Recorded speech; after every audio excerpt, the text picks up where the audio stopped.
निश्चय आईएएस के current affairs class में आपका स्वागत है। आज हम 6 मई 2020 के द हिंदू अखबार के इम्पोर्टेंट आर्टिकल्स पर डिस्कशन करेंगे। आइए चलते हैं पेज नंबर 1 पर। इसमें एक महत्वपूर्ण आर्टिकल आतंकवाद से संबंधित आया है। एक नए आतंकवादी संगठन TRF द रेजिस्टेंस फ्रंट के ऊपर यह आर्टिकल है। आइए इसकी चर्चा करते हैं। द रेजिस्टेंस फ्रंट एक सीजनल आतंकवादी संगठन के रूप में कश्मीर वैली में अभी कार्य कर रहा है। सेना के अनुसार यह पाकिस्तान के द्वारा समर्थित है, प्रमोटेड है और इसकी स्थापना अगस्त के महीने में की गई थी, जब भारत सरकार ने जम्मू और कश्मीर से धारा 370 की वापसी कर ली थी, यानी हटा दिया था। सेना का मानना है कि पाकिस्तान के द्वारा इस समूह की स्थापना कर कश्मीर में आतंकवाद को एक इंडिजिनस शेड यानी कि स्थानीय रंग देने का प्रयास किया जा रहा है। द रेजिस्टेंस फ्रंट दरअसल लश्कर-ए-तोयबा के द्वारा बैक्ड किया गया आतंकवादी संगठन है, यानी लश्कर-ए-तोयबा द्वारा समर्थित और पोषित आतंकवादी संगठन है। सेना का मानना है कि पाकिस्तान सीमा पार से वेपन्स की तस्करी कर रहा है, हथियारों की तस्करी कर रहा है, जिसके माध्यम से कि द रेजिस्टेंस फ्रंट नामक आतंकवादी संगठन को हथियार उपलब्ध कराए जा रहे हैं। पाकिस्तान के द्वारा इसकी स्थापना FATF के स्क्रूटनी से बचने के लिए और आगे भविष्य में अपने ऊपर सैंक्शंस से अपने आप को सुरक्षित करने के लिए इसकी स्थापना की गई है। FATF का तात्पर्य फाइनेंशियल एक्शन टास्क फोर्स, जो कि मनी लॉन्ड्रिंग और आपको टेरर फंडिंग से संबद्ध एक अंतर्राष्ट्रीय संस्था है। पाकिस्तान के ऊपर पहले से यह निगरानी रख रहा है। अपने आने वाले बैठक में, जो कि बीजिंग में जून महीने में होना है, FATF पाकिस्तान के टेरर फंडिंग के खिलाफ की जाने वाली कार्रवाई की समीक्षा करेगा। तो सेना का मानना है कि इस प्रकार के आतंकवादी संगठनों की स्थापना कर पाकिस्तान पूर्व में जो आतंकवादी संगठन पाकिस्तान से कार्य कर रहे थे भारत के विरुद्ध, तो वैसे आतंकवादी संगठनों के कृत्य को छिपाने के लिए और सीमा पार आतंकवाद जम्मू और कश्मीर में उसको बनाए रखने के लिए नए आतंकवादी संगठनों को प्रॉक्सी इंस्टीट्यूशंस के रूप में, छद्म संस्थानों के रूप में कर रहा है। द रेजिस्टेंस फ्रंट में हिजबुल मुजाहिदीन एवं अन्य बैंड टेररिस्ट ग्रुप्स के भी सदस्य शामिल हैं। तो यह आर्टिकल आपके पेपर 3 से जुड़ा हुआ है, जिसमें कि टेररिज्म, आतंकवाद, सीमा पार आतंकवाद और साथ ही साथ ऑर्गेनाइज्ड क्राइम, संगठित अपराध, उससे इसका संबंध है। जहां पर आतंकवाद के बदलते प्रकृति के कारण जो नई चुनौतियों का सामना करना पड़ रहा है, आप उस संदर्भ में इसे जोड़कर देख सकते हैं कि किस प्रकार से सीमा पार आतंकवाद का स्वरूप बदल रहा है, किस प्रकार से छद्म संगठनों, समूहों की स्थापना कर पाकिस्तान के द्वारा भारत में और खासकर जम्मू और कश्मीर में आतंकवाद फैलाया जा रहा है। दूसरी बात कि पेपर 2 से आप इसको जोड़कर इस प्रकार से देख सकते हैं, पॉलिटी से।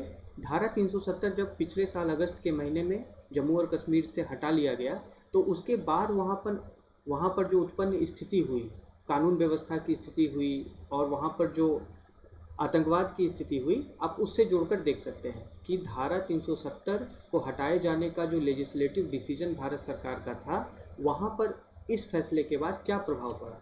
तो पेपर 2 पॉलिटी में जब आप इसका विश्लेषण करेंगे, तो वहाँ पर भी आप इस जानकारी का उपयोग कर सकते हैं। तो इस प्रकार से यह आपके परीक्षा के लिए महत्वपूर्ण आर्टिकल है। आगे बढ़ते हैं। यह एक आर्टिकल प्रीलिम्स के संदर्भ में यह ज़्यादा महत्वपूर्ण है। ईरान ने अपने लिए एक नई मुद्रा को जारी करने का फैसला किया है। वर्तमान में ईरान की मुद्रा को रियाल कहा जाता है। तो रियाल के स्थान पर ईरान सरकार के द्वारा तोमान नामक करेंसी को जारी करने की शुरुआत करने का फैसला लिया गया है। इसके पीछे की वजह बढ़ती हुई मुद्रास्फीति है। जब मुद्रास्फीति बहुत ज़्यादा बढ़ जाती है, तो स्थानीय मुद्रा का अवमूल्यन होता है, यानी कि समान वस्तु खरीदने के लिए ज़्यादा मात्रा में मुद्रा की आवश्यकता होती है, इतनी अधिक मात्रा में कि कभी कभी उसे कैरी भी कर पाना, ढो भी पाना बहुत ज़्यादा कठिन हो जाता है। तो इसके लिए उसके स्थान पर वास्तविक मुद्रा का अवमूल्यन कर नए मुद्रा को जारी किया जाता है, ताकि उसके हैंडलिंग में प्रॉब्लम ना हो, यानी कि करेंसी के हैंडलिंग में, उसके ट्रांसपोर्टेशन में प्रॉब्लम ना हो। तो इसके पीछे भी वजह यही है। जैसा हम जानते हैं कि अमेरिका के द्वारा लगाए गए आर्थिक प्रतिबंध और ईरान में स्वयं इकोनॉमिक मिसमैनेजमेंट यानी कि आर्थिक कुप्रबंधन के कारण वहाँ पर मुद्रास्फीति में काफ़ी ज़्यादा इजाफा हुआ है। अगर हम आंकड़ों की बात करें तो 2018 से अभी तक रियाल के मूल्य में लगभग 60% की गिरावट देखी गई है। यह जो नई मुद्रा तोमान होगी यह 10,000 रियाल के बराबर होगी। जो नई प्रणाली मुद्रा की होगी उसमें एक तोमान का मूल्य लगभग 10,000 रियाल होगा। हम जैसा जानते हैं कि कोविड-19 के एक क्षेत्रीय केंद्र के रूप में, रीजनल एपिसेंटर के रूप में ईरान सामने आया है। वहाँ पर काफ़ी ज़्यादा मामले कोविड-19 इन्फेक्शन के और मृत्यु के पाए गए हैं और कोविड-19 का भी प्रभाव रियाल के डिवैल्यूएशन में यानी कि रियाल के अवमूल्यन में फरवरी महीने से ही देखा गया है। तो इन सारे कारकों के चलते ईरान को एक नई मुद्रा जारी करने की आवश्यकता पड़ी। जैसा 3 बिंदुओं के बारे में हम लोगों ने चर्चा की, एक बिंदु है अमेरिकन सैंक्शंस, अमेरिकी आर्थिक प्रतिबंध, दूसरा स्वयं के द्वारा इकोनॉमिक मिसमैनेजमेंट, आर्थिक कुप्रबंधन और तीसरा कोविड-19 के कारण आर्थिक गतिविधियां ठप हो गई, जैसा कि अन्य देशों में भी ठप हुई हैं। उसके कारण वहां पर इन्फ्लेशन की स्थिति उत्पन्न हो गई। आगे जैसे बढ़े हम तो यूएस ने न्यूक्लियर एग्रीमेंट जो कि अमेरिका और 5 अन्य देशों ने ईरान के साथ हस्ताक्षर जिसके ऊपर किए थे, उससे अपने आप को वापस ले लिया और वापस लेने के साथ फिर से जो अपने पुराने प्रतिबंध थे ईरान के ऊपर लगा दिए। तो ऐसे एक परिस्थिति में ईरान की अर्थव्यवस्था के समक्ष काफ़ी बड़ा संकट आ गया, जिसके कारण वहाँ पर मांग और साथ ही साथ मुद्रास्फीति में काफ़ी ज़्यादा असंतुलन देखा गया। ईरान सरकार का यह पहल उसी असंतुलन को दूर करने की दिशा में देखा जा सकता है। तो मुख्यतः यह आपके प्रारंभिक परीक्षा के लिए महत्वपूर्ण टॉपिक है। अगर आपसे पूछा जाए करंट अफेयर्स के संदर्भ में कि किस देश ने अभी जो है अपनी मुद्रा में परिवर्तन करने का फैसला लिया है, तो आप उसमें ईरान का ऑप्शन के रूप में एक सही चुनाव कर सकते हैं। पूर्ववर्ती जो करेंसी थी उसका नाम रियाल था, रियाल की जगह तोमान जो है अब वो नई करेंसी होगी और हम लोगों ने भी जैसी चर्चा की कि एक तोमान का मूल्य 10,000 रियाल के बराबर होगा। तो यह तो आर्टिकल आपके प्रीलिम्स परीक्षा के हिसाब से अधिक महत्वपूर्ण है। आगे बढ़ते हैं। भारत के 3 फोटोग्राफर्स को, छायाचित्रकारों को पुलित्जर प्राइज से सम्मानित किया गया है। पुलित्जर प्राइज जर्नलिज्म के क्षेत्र में एक उत्कृष्ट पुरस्कार माना जाता है। इसके बारे में थोड़ी चर्चा करते हैं। यह भी प्रीलिम्स के संदर्भ में बहुत ही इम्पोर्टेंट है। आपसे पुलित्जर प्राइज के बारे में पूछा जा सकता है, उसके बारे में हम अभी चर्चा करते हैं। तो द एसोसिएटेड प्रेस से संबंधित 3 भारतीय फोटोग्राफर्स चन्नी आनंद, मुख्तार खान और यासीन डार, जो कि तीनों जम्मू और कश्मीर राज्य के हैं, इन तीनों को पुलित्जर प्राइज से सम्मानित किया गया है। इनको यह सम्मान भारत द्वारा कश्मीर के सेमी ऑटोनोमस स्टेटस यानी कि अर्ध स्वायत्त स्थिति जो कश्मीर की धारा 370 के कारण थी, तो भारत के द्वारा धारा 370 हटा दिए जाने के कारण वह सेमी ऑटोनोमस स्टेटस कश्मीर का नहीं रह गया। तो उसके बाद वहाँ पर जो जीवन था, तो उस जीवन को इमेजेस के रूप में दिखाने के लिए इन तीनों फोटोग्राफर्स को यह पुरस्कार दिया गया है। अब बात करें कि पुलित्जर प्राइज क्या है या किसके द्वारा प्रदान किया जाता है, तो यह एक सीरीज ऑफ एनुअल प्राइजेज है, यानी कि यह साल भर इसकी घोषणा चलती रहती है अलग अलग कैटेगरीज में। यह 1917 से यह पुरस्कार दिया जाता रहा है कोलंबिया यूनिवर्सिटी के द्वारा, जो कि यूनाइटेड स्टेट्स यानी अमेरिका में न्यूयॉर्क सिटी में स्थित है। Columbia University Pulitzer Prize Board की संस्तुति पर, इसके रिकमेंडेशन पर विभिन्न श्रेणियों में, विभिन्न वर्गों में यह पुरस्कार प्रदान करती है। यह आउटस्टैंडिंग पब्लिक सर्विस यानी उत्कृष्ट सार्वजनिक सेवा, लोक सेवा के लिए, और अमेरिकन जर्नलिज्म यानी अमेरिकी पत्रकारिता में उत्कृष्ट योगदान देने के लिए, अमेरिकी पत्रकारिता, साहित्य एवं संगीत में उत्कृष्ट योगदान देने के लिए यह पुरस्कार दिया जाता है। तो हमने जैसा देखा, इस चीज़ को लेकर काफ़ी स्पष्टता रखनी है कि यह विश्व भर के जर्नलिज्म, लेटर्स या म्यूजिक के लिए नहीं दिया जाता। यह मात्र अमेरिकी पत्रकारिता, साहित्य एवं संगीत में उत्कृष्ट लोक सेवा एवं उपलब्धि के लिए ही दिया जाता है। तो यह बिंदु आपके प्रीलिम्स के हिसाब से इम्पॉर्टेंट है कि यह किसे दिया जाता है और यह किसके द्वारा दिया जाता है। इसकी शुरुआत 1917 में की गई थी और जोसेफ पुलिट्जर, जो कि एक अमेरिकी न्यूज़पेपर मैग्नेट थे, न्यूज़पेपर मैग्नेट का तात्पर्य कि यह अखबार क्षेत्र के एक बहुत बड़े हस्ती थे, इनके द्वारा 5 लाख अमेरिकी डॉलर का एक इंडोमेंट दिया गया था। इंडोमेंट का तात्पर्य एक कोर्स दिया गया था कोलंबिया यूनिवर्सिटी को, जिसमें उन्होंने अपने विल में कहा कि आप इस राशि का इस्तेमाल पत्रकारिता के क्षेत्र में उत्कृष्ट कार्य करने वाले लोगों को पुरस्कार स्वरूप प्रदान करें। तो पुलिट्जर प्राइज से संबंधित यह जानकारी आपसे प्रीलिम्स परीक्षा में पूछी जा सकती है, इसलिए यह इम्पॉर्टेंट आर्टिकल है।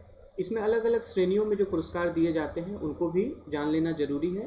पत्रकारिता के क्षेत्र में कुल 14 पुरस्कार दिए जाते हैं, साहित्य के क्षेत्र में 6 पुरस्कार दिए जाते हैं, 6 अवार्ड्स दिए जाते हैं, और संगीत के क्षेत्र में 1 प्राइज इसके अंतर्गत दिया जाता है। इसमें फेलोशिप भी प्रदान किया जाता है उत्कृष्ट कार्य करने वाले लोगों को। तो यह आपके प्रीलिम्स परीक्षा के लिए इम्पॉर्टेंट आर्टिकल है। आगे बढ़ते हैं। भारत सरकार ने विदेशों में फंसे भारतीय नागरिकों को स्वदेश वापस लाने की प्रक्रिया शुरू की है। इसकी चर्चा हमने कल भी की थी। तो इस आर्टिकल में एक महत्वपूर्ण बात पीटी के संबंध में प्रीलिम्स परीक्षा के संदर्भ में यह आई है कि भारत सरकार के द्वारा नौसेना के जहाज़ों से बाहर में फंसे हुए जो भारतीय नागरिक हैं उनको लाने के ऑपरेशन का नाम समुद्र सेतु रखा गया है।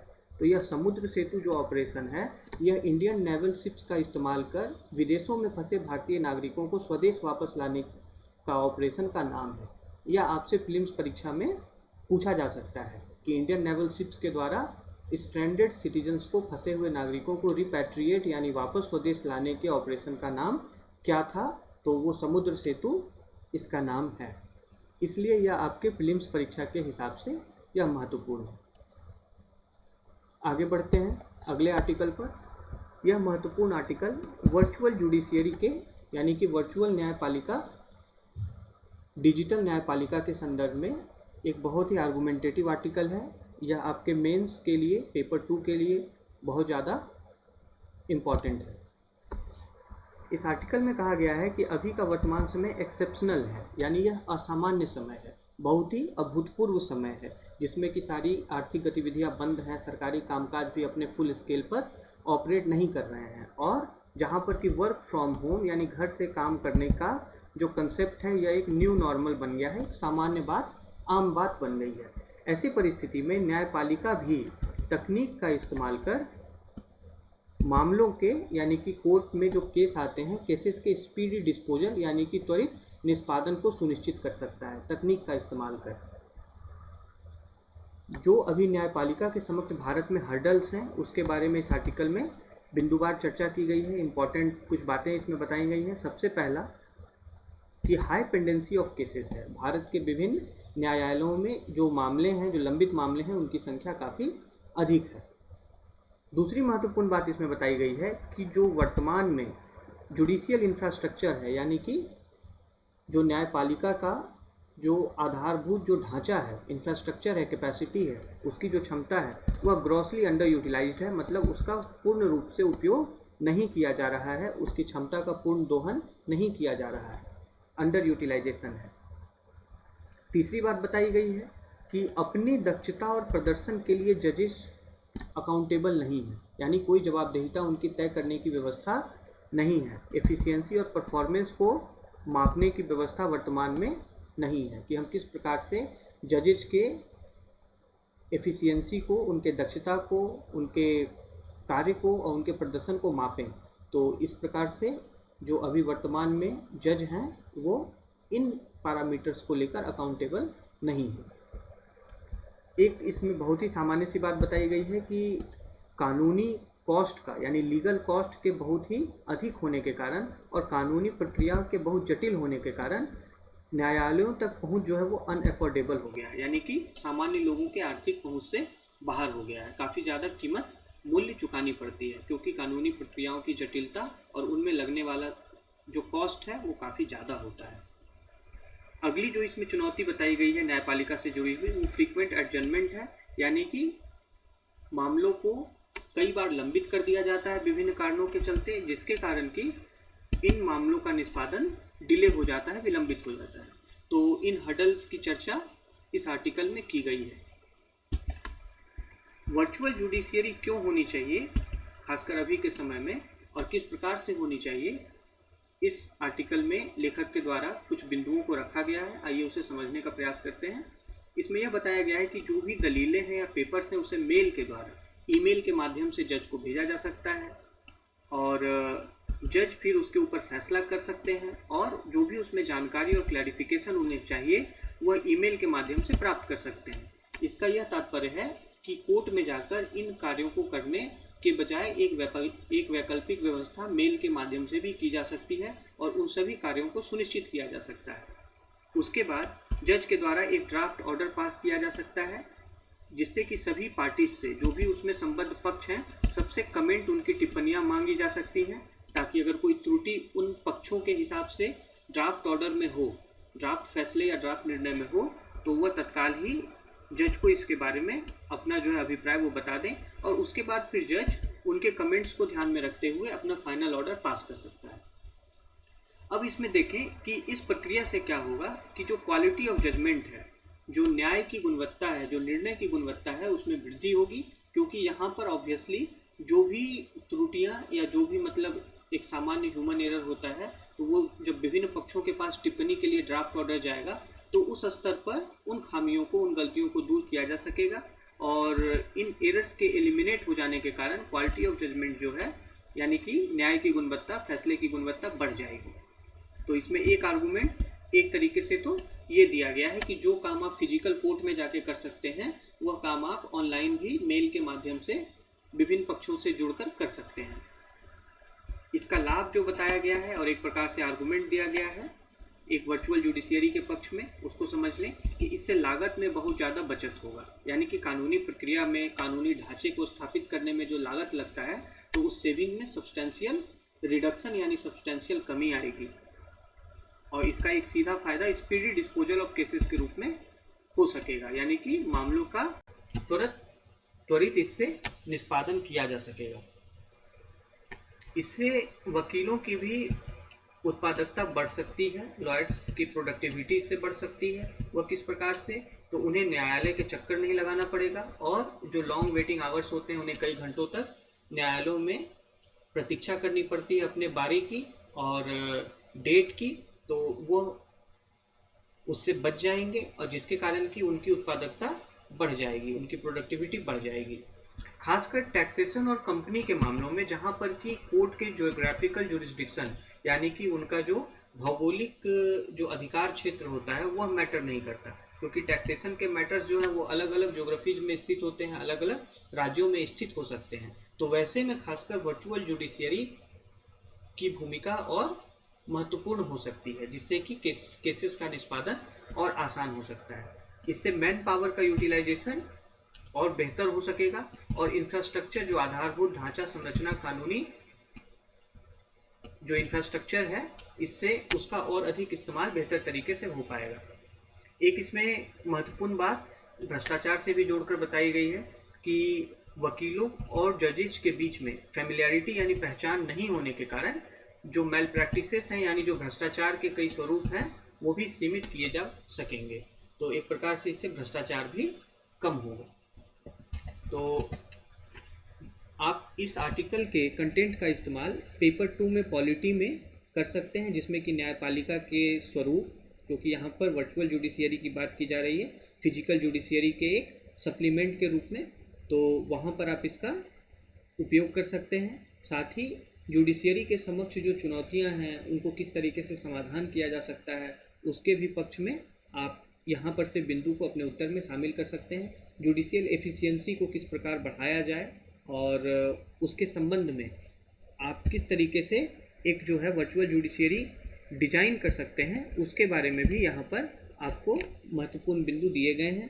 तो पेपर 2 में पॉलिटी में खासकर आप इसका इस्तेमाल पॉलिटी में कर सकते हैं। निबंध की अगर हम बात करें तो भारत में न्यायपालिका के क्षेत्र में सुधार, जुडिशियल रिफॉर्म्स के टॉपिक के ऊपर आप इस आर्टिकल के कंटेंट की चर्चा कर सकते हैं। आगे बढ़ते हैं। एक महत्वपूर्ण आर्टिकल वर्तमान में भारत के आर्थिक वृद्धि को स्टिमुलेट करने में, यानी कि और ऊर्जा देने में किन पहलों को के ऊपर सरकार विचार कर सकती है, उससे संबंधित एक महत्वपूर्ण आर्टिकल आया है, इसकी विस्तार से चर्चा करते हैं। इसकी प्रासंगिकता, भारतीय समाज, भारत में अर्थव्यवस्था, खासकर जो मजदूर हैं, कैजुअल लेबर हैं, उनके बारे में, और किस प्रकार से कंपनियों को भी अभी के समय में जहां आर्थिक गतिविधियां ठप हैं या एक प्रकार से पहले सामान्य स्थिति की तुलना में कम कार्य कर रही हैं, वैसे में कंपनियों को भी लाभकारी बनाए रखने के लिए क्या क्या उपाय किए जा सकते हैं, उसके बारे में विस्तार से समझते हैं।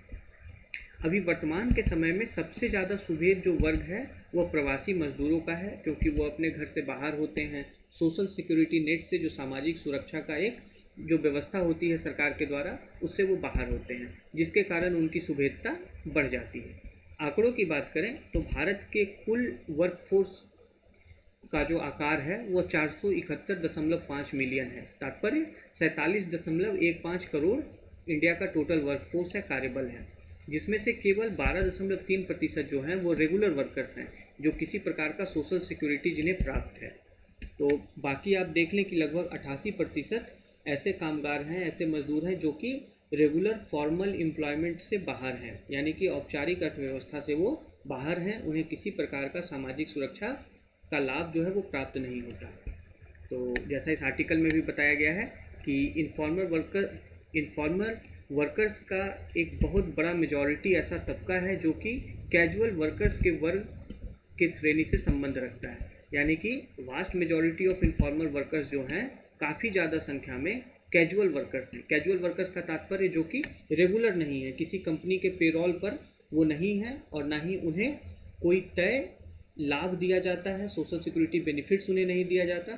तो ऐसे कैजुअल वर्कर जो हैं उनकी संख्या काफ़ी ज़्यादा है। 2011 जनगणना की अगर बात करें तो भारत में आंतरिक जो प्रवासी हैं, इंटरनल माइग्रेंट्स हैं, उनकी संख्या 54.3 मिलियन है, यानी कि 5.43 करोड़ है इंटरनल माइग्रेंट्स की संख्या, जिसमें कि आपको मजदूर भी आते हैं, इसमें मजदूरों की भी संख्या शामिल है। यह एक महत्वपूर्ण डाटा है भारत में इंटरनल माइग्रेंट्स, आंतरिक प्रवासियों की संख्या को लेकर।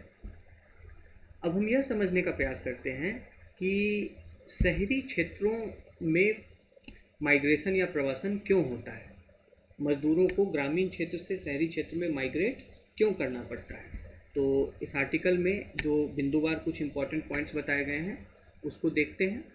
इसमें यह बताया गया है कि रूरल इनकम में, यानी कि ग्रामीण क्षेत्र में आय जो है, आय का स्तर, वह युवाओं की बढ़ती संख्या और उनके महत्वाकांक्षा के साथ मेल नहीं खाता। मतलब युवा जिस प्रकार से आगे आर्थिक वृद्धि करना चाहते हैं और जिस तरीके से उनकी संख्या में भी वृद्धि ग्रामीण क्षेत्र में हो रही है, तो रूरल इनकम जो है, ग्रामीण क्षेत्र में आय, उनके बढ़ते हुए संख्या और महत्वाकांक्षा से मेल नहीं खाता। साथ ही ग्रामीण क्षेत्रों में नए आर्थिक अवसरों का भी अभाव देखा गया है। तो वैसी परिस्थिति में आर्थिक अवसर के अभाव के कारण वो अपने आकांक्षा, अपने भविष्य की पूर्ति के लिए, भविष्य के लक्ष्यों की पूर्ति के लिए अर्बन सेंटर्स की तरफ बढ़ते हैं, लेकिन वहाँ पर भी उन्हें चुनौती का सामना करना पड़ता है। शहरी अर्थव्यवस्था के बहुत ही निचले पायदान पर रहकर वो कार्य करते हैं। ज़्यादातर प्रवासी मजदूर शहरी अर्थव्यवस्था के सबसे बॉटम रंग पे, निचले स्तर पर आके कार्य करते हैं। जैसे कि आप देख लें, ड्राइवर्स के रूप में, कहीं पर जो है सब्जी वाले के रूप में, वेंडर के रूप में, या फिर वॉचमैन के रूप में। तो इस प्रकार से वह अर्बन इकोनॉमी के बॉटम रंग पे आकर कार्य करते हैं। उनकी आजीविका प्रत्यक्ष या अप्रत्यक्ष रूप से, डायरेक्टली या इनडायरेक्टली, वैसे इकोनॉमिक एक्टिविटीज से लिंक्ड है, वैसे आर्थिक गतिविधियों से जुड़ी हुई है जो कि एफ्लुएंट सेक्शंस के, यानी कि संभ्रांत तबके के मांग से जुड़े हुए हैं। यानी वैसी आर्थिक गतिविधियां जो कि रिच के डिमांड को कैटर करती हैं, उससे यह डायरेक्टली या इनडायरेक्टली इनकी आजीविका जुड़ी हुई होती है। इसके संबंध में एक महत्वपूर्ण आंकड़ा भी इस आर्टिकल में दिया गया है। यह बताया गया है कि कंजम्पशन एक्सपेंडिचर सर्वे 2011-12 के अनुसार जो भारत में 5% रिचेस्ट लोग हैं, सबसे अमीर लोग हैं, वह ड्यूरेबल गुड्स का 64.4% कंजम्पशन करते हैं। इससे अंदाज़ा लगाया जा सकता है कि जो ड्यूरेबल गुड्स का कंजम्पशन जो है, ड्यूरेबल गुड्स यानी वैसे गुड्स जैसे फर्नीचर है, आपका व्हीकल्स है, जो एक लंबे अवधि तक परफॉर्म करता है, कार्य करता है, वैसे वस्तुओं को ड्यूरेबल गुड्स कहते हैं। तो उनका 64.4% कंजम्पशन, खपत, भारत के सबसे अमीर 5% लोगों के द्वारा किया जाता है। यह आंकड़ा कंजम्पशन एक्सपेंडिचर सर्वे, खपत व्यय सर्वे 2011-12 के अनुसार यह आंकड़ा इस आर्टिकल में दिया गया है। अगर वर्कर्स की स्थिति की बात करें तो लॉन्ग वर्क आवर्स, कार्य करने की लंबी अवधि, एक्सप्लॉयटेटिव कंडीशंस यानी कि उन्हें बहुत शोषण वाले स्थिति में कार्य करना पड़ता है जहाँ पर उनके लिए सुविधा कम होती है और उन्हें कम आय प्राप्त होता है और साथ ही साथ उनके द्वारा की गई खपत भी कम होती है। तो खपत कैसे कम होती है तो आप उसको यहाँ से जोड़ के देख सकते हैं, इस आंकड़े से इसे पुष्ट कर सकते हैं। आर्टिकल में यह बताया गया है कि कोविड-19 के कारण जो वर्तमान में मांग की स्थिति है उसमें लॉन्ग टर्म डिसरप्शन आएगा, यानी कि दीर्घ अवधि में उसमें अड़चन आएगी, उसमें डिसरप्शन आएगा। और यह जो वर्तमान में मांग की संरचना, मांग की जो स्थिति है, यह कुछ प्रिविलेज्ड लोगों के द्वारा किए गए खपत से डोमिनेटेड है। और जैसा हमने यहाँ पर देखा कि 64.4% जो लोग हैं, 64.4% ड्यूरेबल गुड्स का खपत सबसे धनी 5% लोगों के द्वारा किया जाता है। तो यह प्रिविलेज्ड लोगों के द्वारा खपत में जो उनका वर्चस्व है, डोमिनेशन है, उसको दर्शाता है। तो इस प्रकार के डिमांड स्ट्रक्चर्स का यानी मांग संरचनाओं का आने वाले लॉन्ग टर्म पीरियड में इसमें एक डिसरप्शन आने वाला है कोविड-19 के कारण। और चूंकि यह मांग प्रिविलेज्ड लोगों के द्वारा यह सृजित मांग से अर्बन इकॉनमी में जो माइग्रेंट वर्कर्स हैं उनकी आजीविका जुड़ी हुई है, तो यह डायरेक्टली या इनडायरेक्टली माइग्रेंट वर्कर्स के आजीविका से यह चीज़ जाके जुड़ जाती है। अभी अर्थव्यवस्था में जो संकट है इसे दूर करने के लिए कुछ उपाय आर्टिकल में बताए गए हैं जो कि जानना आवश्यक है।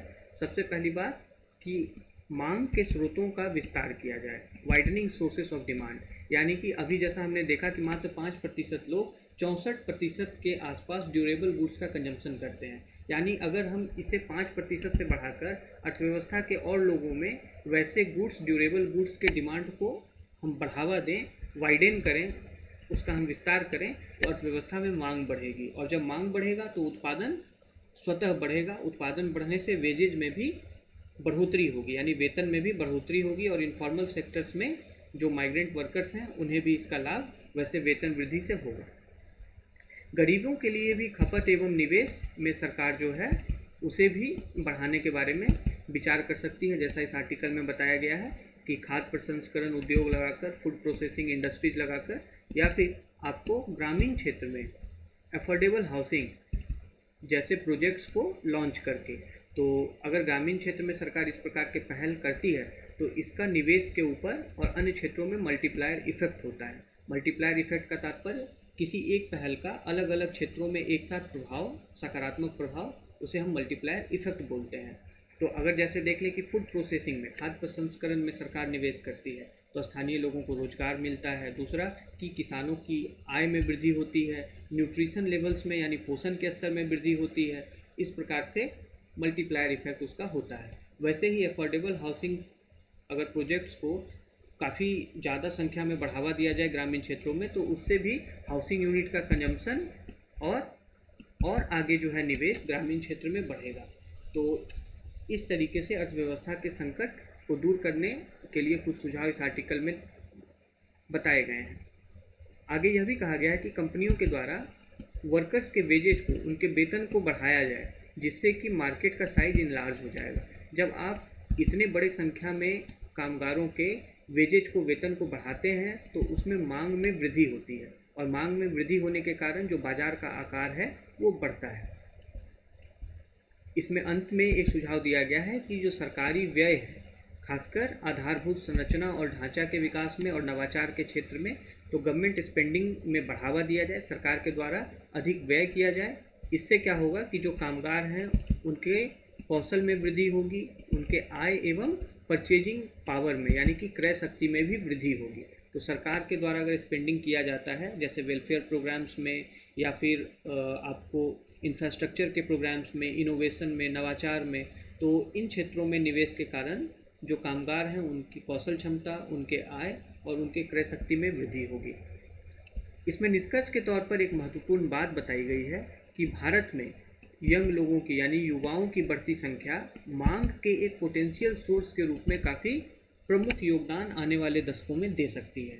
यानी कि इतने जो नंबर ऑफ यूथ है हमारे यहाँ, एक यंग डेमोग्राफी है, तो उसके कारण बहुत लार्ज क्वांटिटी में आने वाले दशकों में डिमांड यानी कि मार्केट में मांग बनी रहने की संभावना है। तो उस पोटेंशियल को और एक यंग डेमोग्राफी को सरकार के द्वारा और कंपनीज के द्वारा, इकोनॉमिक सिस्टम के द्वारा टैप करने के, यानी कि उस तक और ज़्यादा पहुंच बनाने की आवश्यकता है, जिससे कि अर्थव्यवस्था आने वाले दशकों में भी मजबूती से बनी रहे। तो इस आर्टिकल का संबंध आप देखें कि समाज, अर्थव्यवस्था और आर्थिक स्थिरता से जुड़ा हुआ है। अगर समाज की बात करें तो इंडियन सोसाइटी में, भारत के समाज में ग्रामीण एवं शहरी केंद्रों के बीच में जो असमानता है उसके बारे में इसका आर्थिक विश्लेषण, सामाजिक विश्लेषण आर्टिकल में किया गया है। आप माइग्रेशन के कारण के संबंधित अगर प्रश्न पूछे जाएं तो उसमें आप इन बिंदुओं की चर्चा कर सकते हैं कि क्यों गरीब अर्बन सेंटर्स की तरफ, शहरी के केंद्रों की तरफ मूव करते हैं ग्रामीण क्षेत्रों की तुलना में। तो पहला कि इंडियन सोसाइटी में माइग्रेशन, प्रवासन के संदर्भ में आप इसके सूचनाओं का इस्तेमाल कर सकते हैं। और अगर हम अर्थव्यवस्था की बात करें तो अभी के स्थिति में जहाँ पर कि इकोनॉमिक एक्टिविटीज, आर्थिक गतिविधियाँ